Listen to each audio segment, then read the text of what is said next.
The crystalline halls of the Zanari Imperial Palace stretched endlessly before Captain Jake Morrison as he walked beside Princess Lyria, her violet skin shimmering under the bioluminescent ceiling.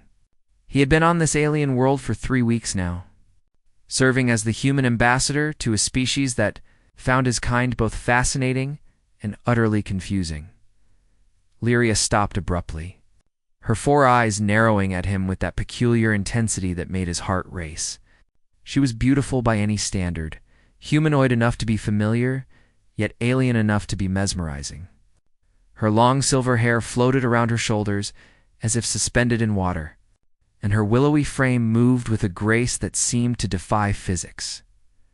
"You are lying to me again." "Human," she said, her melodic voice carrying an edge of frustration. The translator implant in his ear converted her clicks and hums into perfect English, though it could never quite capture the emotion behind her words. Jake raised his hands defensively, a smile playing at his lips despite himself. "Princess, I assure you, I have never lied to you. What accusation are you leveling at me now?" Lyria stepped closer, invading his personal space in that way she always did when she wanted answers. Her face was inches from his, and he could smell the sweet fragrance that seemed to emanate from her skin. "Like honey and starlight mixed together, you claim that humans can reproduce at any time of the year," she said, her voice dropping to a whisper that somehow felt more dangerous than a shout.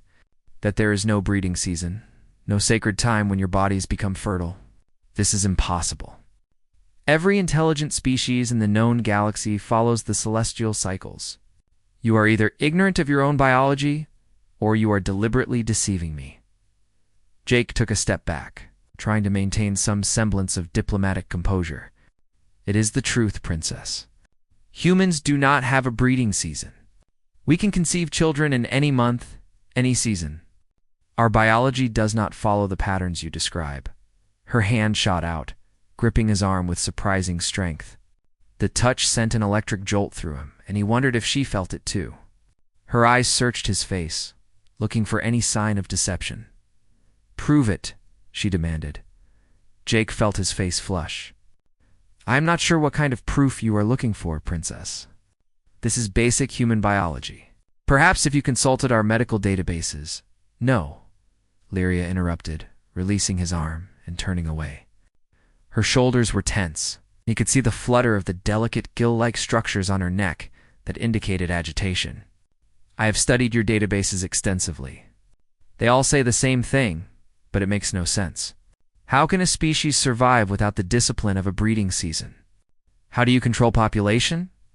How do you prevent social chaos when anyone can reproduce at any moment?" Jake followed her as she moved toward the palace balcony that overlooked the vast golden forests of her homeworld.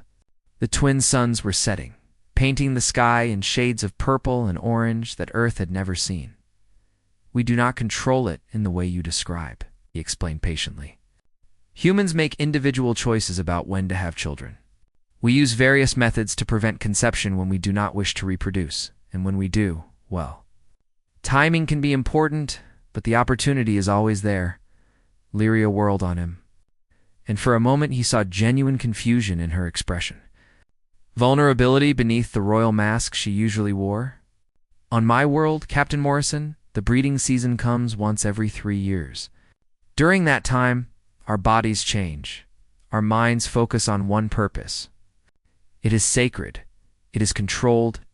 It is understood by all. The thought of living every day with the possibility of creation, it seems like madness to me." "Perhaps," Jake said softly, stepping up beside her at the balcony railing, "it is simply a different kind of existence. Not better or worse, just different." She looked at him, really looked at him, and he felt exposed under her alien gaze. "You speak of it so casually, as if this constant potential means nothing. Does it not drive you to distraction? Does it not consume your thoughts?" He laughed, but it was a gentle sound. "Sometimes, yes. Humans have developed complex social structures and personal disciplines to manage these impulses. We have courtship rituals, social norms, personal boundaries. We learn to live with this aspect of our nature from a young age." Lyria was silent for a long moment. her gaze drifting to the horizon where her world's moons were beginning to rise. When she spoke again, her voice was quieter. Almost uncertain. My advisors believe you are a threat because of this, she admitted. They say that a species without breeding discipline cannot be trusted. That you must be controlled by base instincts rather than reason. They want me to recommend that the Council deny humanity membership in the Galactic Union. Jake felt a chill run down his spine. The entire purpose of his mission, the reason he had traveled across the galaxy, was to secure Earth's place in the interstellar community. If Lyria's people opposed them, it could doom humanity to isolation. And what do you believe? Princess, he asked. She turned to face him fully, and he saw conflict in her expression. I believe that you are the most confusing species I have ever encountered, Captain Morrison. You speak of having no breeding season, yet you show remarkable self-control. You describe constant reproductive capability, yet your societies are not overrun with offspring. You claim individual choice, yet you have managed to spread across your entire planet without destroying it. None of this makes sense according to everything I have been taught about biology and civilization. Jake considered his words carefully. Perhaps the lesson here is that life finds many different paths to success. Your people evolved on a world where resources were scarce and a breeding season made sense. Humans evolved differently, in different conditions. Neither approach is wrong, they are simply adapted to different circumstances.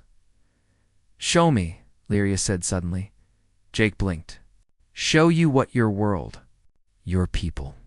Not through databases and reports, but through your eyes. Make me understand how this impossible biology of yours actually works in practice. Prove to me that humans are not the chaotic, instinct-driven creatures my advisors fear. The request was unprecedented. No alien dignitary had ever visited Earth before. The journey itself would take weeks, and the political implications were staggering. But Jake saw the opportunity in her eyes. The genuine desire to understand rather than simply judge. I would be honored to host you on Earth, Princess, he said formally. Though I should warn you, humanity might surprise you in ways you do not expect. A smile touched her lips. The first genuine smile he had seen from her.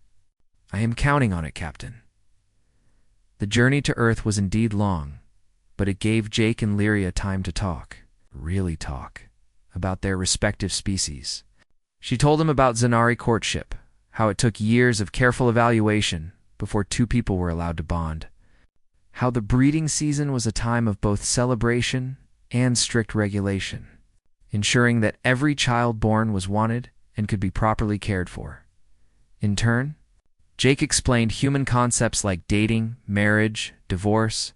He described how humans fell in love, sometimes wisely and sometimes foolishly, how they dealt with unwanted pregnancies and celebrated planned ones, how messy and complicated and beautiful human relationships could be. Your species lives in constant emotional turmoil. Lyria observed one evening as they sat in the observation deck watching the stars stream past. How do you accomplish anything when your hearts are always pulling you in different directions? We multitask. Jake replied with a grin. Besides, not all of us are in emotional turmoil all the time. Many humans live peaceful, stable lives. But the potential is always there, she pressed. The possibility of attraction, of reproduction, of everything changing in a moment. Does that not terrify you? Sometimes, he admitted. But it also makes life interesting. The uncertainty, the possibility, the freedom to choose our own paths rather than having them dictated by biology. Most humans would not trade that freedom for anything. Lyria was quiet for a long time, her eyes fixed on the infinite darkness outside. When she spoke, her voice was barely above a whisper. On my world, I have no freedom to choose. When the breeding season comes, I will be matched with whoever the Council deems most genetically suitable. My feelings on the matter are irrelevant. The good of the species outweighs individual desire. Jake felt a pang of sympathy for her. That sounds lonely, Princess. She looked at him, and in her alien eyes, he saw a very human sadness. It is the way things have always been, Captain. We do not question it. Maybe you should, he said gently. Earth came into view like a blue marble against the black. And Jake felt a surge of pride as Lyria pressed close to the viewport, her 4 eyes wide with wonder. "So much water," she breathed. "And look at those clouds, the way they swirl and dance.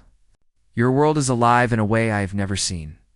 They landed in Geneva, where the United Nations had prepared an elaborate welcome ceremony. Jake watched Lyria's reactions carefully as she was introduced to representatives from dozens of countries, each one different in appearance, culture, in custom, yet all undeniably human. "You are all the same species?" she asked, clearly confused by the variety before her. "But you look so different from each other." "Humans have incredible genetic diversity," Jake explained. "We evolved in different regions of our planet, adapted to different climates and conditions. But yes, we can all interbreed with each other regardless of